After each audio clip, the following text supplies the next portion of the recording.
Dummy अध्यक्ष, जो party के का जो शीर्ष नेतृत्व है, उसको हमेशा अच्छा लगता है। वो दौर हमने देखा है और सुना है, और बहुत पुराना दौर नहीं है, जब अध्यक्ष कांग्रेस पार्टी के कामराज होते थे और उन्होंने लाल बहादुर शास्त्री से कहा कि आप प्राइम मिनिस्टर बन जाइए।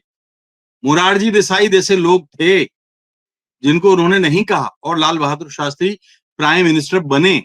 अब तो ये होता है कि जो किसी भी पार्टी में राष्ट्रीय अध्यक्ष से ऊपर कौन होता है? आप बताइए, कोई नहीं होता ना। लेकिन एक प्रेस नोट जारी होता है कि राष्ट्रीय अध्यक्ष को एक्सटेंशन दे दिया गया है। अब ये कौन सी अदृश्य ताकत ने, मतलब कोई तो चीज है जो उससे भी ऊपर है। कोई तो चीज है, कोई ताकत ऐसी है, कम से कम यही बता दे कि मार्गदर्शक मंडल ने ये काम कर लिया, कॉन्स्टिट्यूशन में कहीं है ये भी नहीं पता। कोई उसके रिकॉर्ड के लिए मीटिंग हुई हो, उसके लिए कोई मतदान हुआ हो, कोई नामांकन अधिकारी ने उनका नाम का ऐलान किया हो, कुछ हुआ हो, तब तो बात समझ में आती है।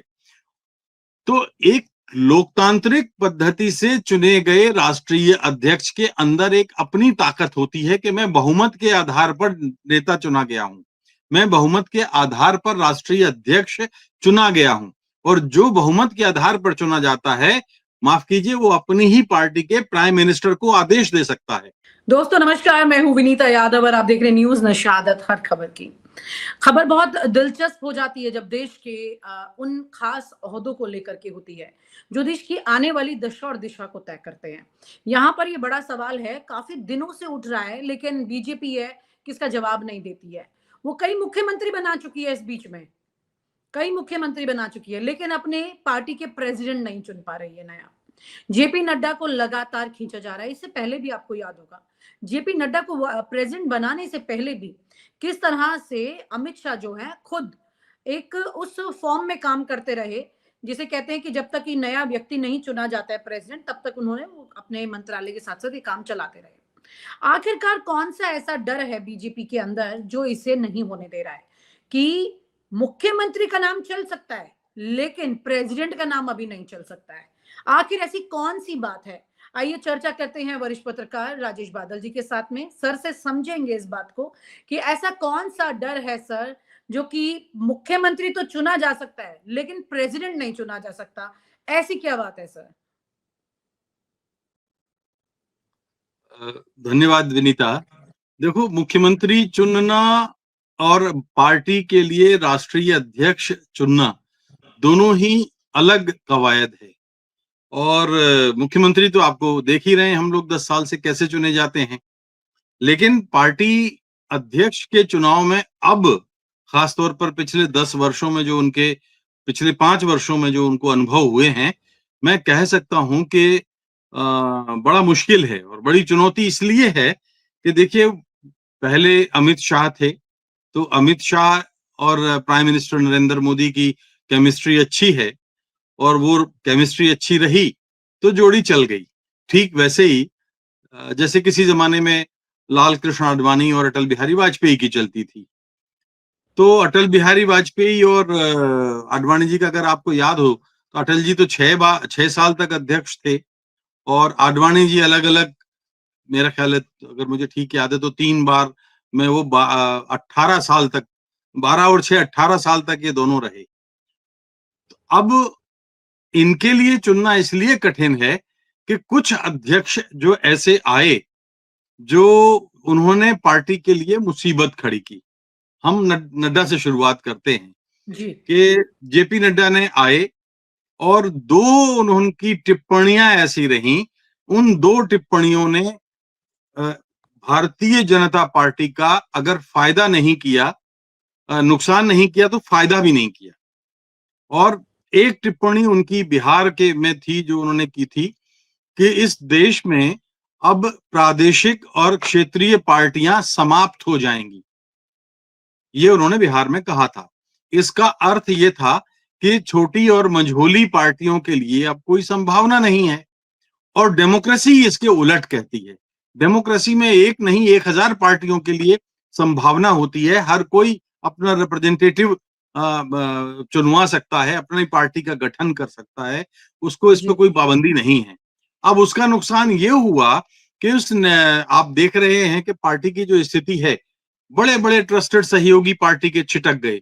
अकाली दल छिटक गया, शिवसेना पुराने पे थी वो छिटक गई, और भी कुछ दल छिटक गए।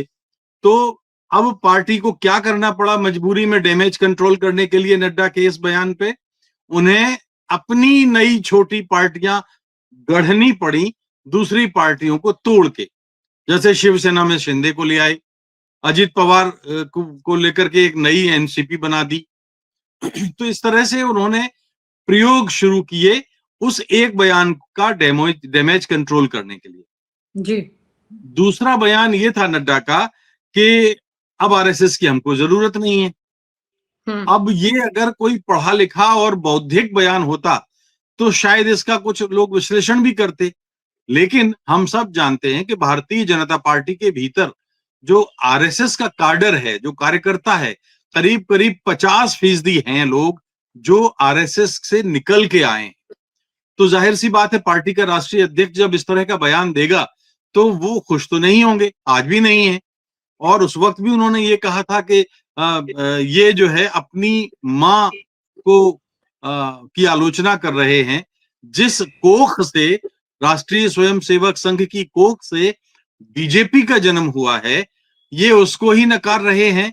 तो अब इनके संस्कारों को क्या कहा जाए? ये पार्टी के भीतर बहुत गंभीर मंथन चल रहा है। लेकिन आधुनिकीकरण के नाम पर प्रधानमंत्री नरेंद्र मोदी और अमित शाह जो पूर्व अध्यक्ष हैं, वो उसको मोदी कांग्रेस बनाने पर तुले। यानी दूसरी पार्टियों का शिकार करो और अपने पार्टी में लाओ। तो ये पार्टी की जो परंपरागत चाल चरित्र चेहरा है उसको मेल नहीं खाती। एक और अध्यक्ष हुए थे, आपको याद है, क्योंकि अब देखिए हर आदमी तो अटल आडवाणी हो नहीं सकता।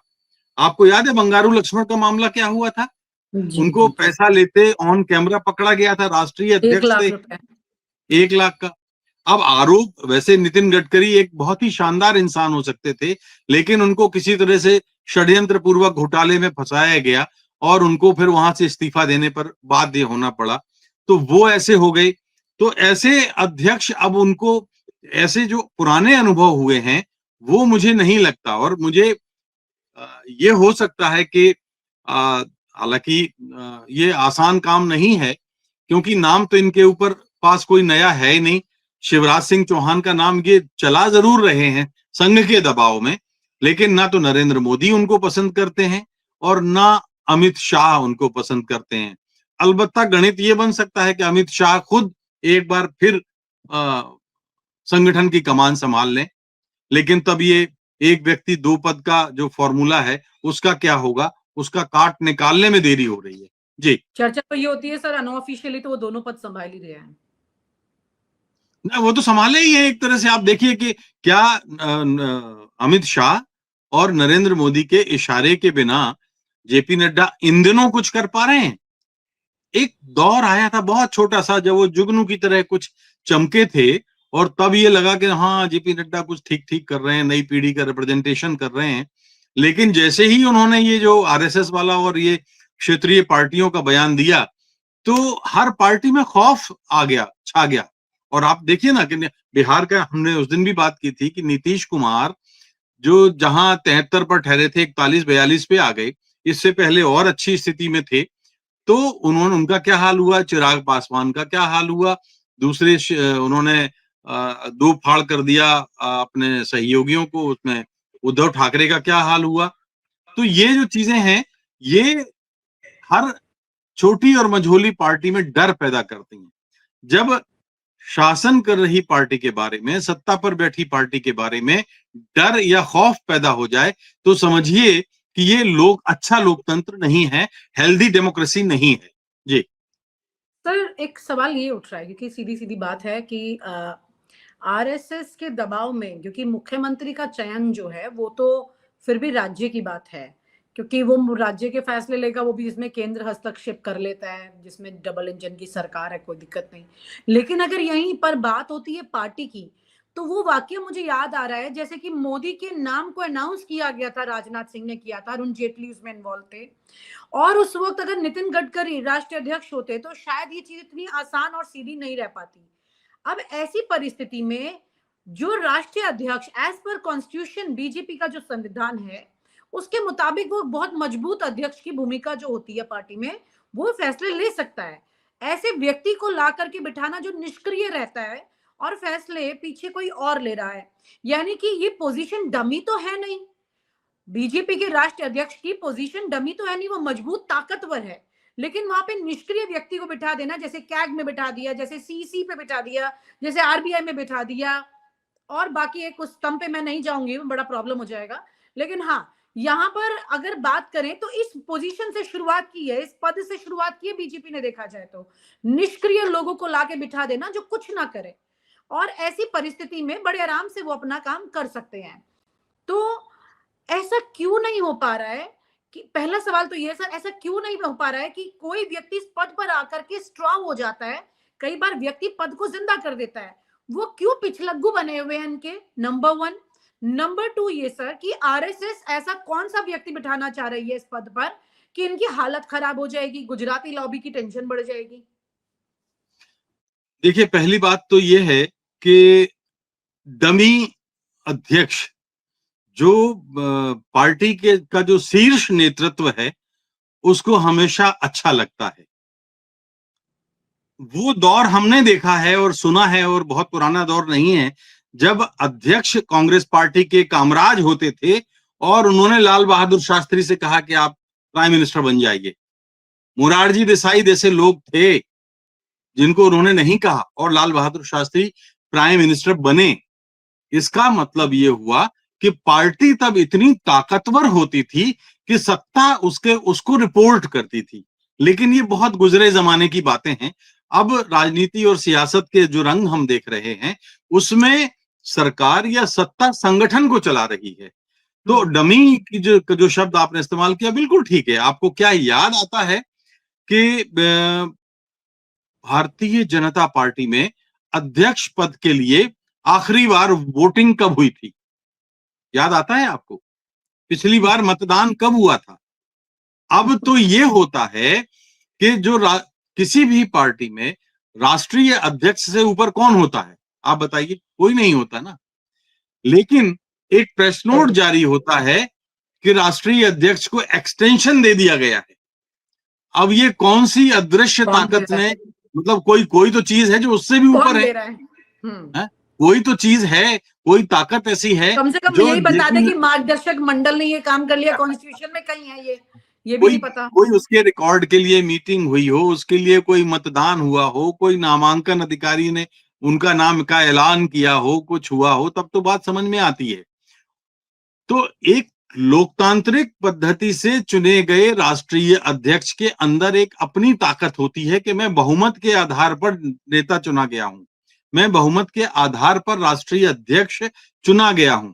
और जो बहुमत के आधार पर चुना जाता है, माफ कीजिए, वो अपनी ही पार्टी के प्राइम मिनिस्टर को आदेश दे सकता है।